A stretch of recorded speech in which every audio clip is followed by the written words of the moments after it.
शेर drama serial की आने वाली एपिसोड में आप लोग ये देखेंगे कि अब फजर, जो कि शेर को इस हालत में देखकर बहुत ज़्यादा परेशान होती है और वो शेर की मदद करना चाह रही होती है, लेकिन जैसे ही वो शेर के पास जाती है, शेर उसे देखकर बहुत ही ज़्यादा गुस्से में आ जाता है, क्योंकि शेर को भी यही लगता है कि ये उसके दुश्मनों में से एक है।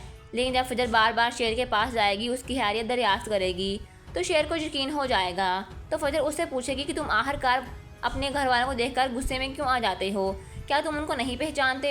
तो फिर शेर बताएगा कि ना सिर्फ वो उनको पहचानता है, बल्कि तब कोई ना कोई बात ऐसी हो जाती है कि उसे गुस्सा आ जाता है।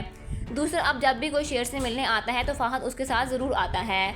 जब रिदा भी शेर से मिलने आएगी तब भी फ़हद साथ आएगा। जब भी शेर फ़हद को देखता है तो वो गुस्से से पागल हो जाता है।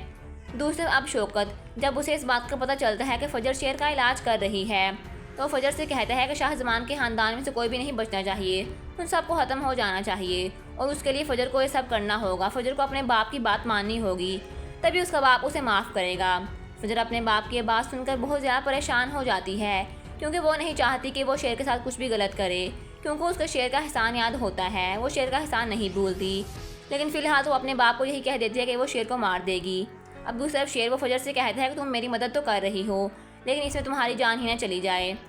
तो फजर शेर को यकीन दिलाती है कि अगर उसकी जान चली भी गई तो उसे कोई परवाह नहीं।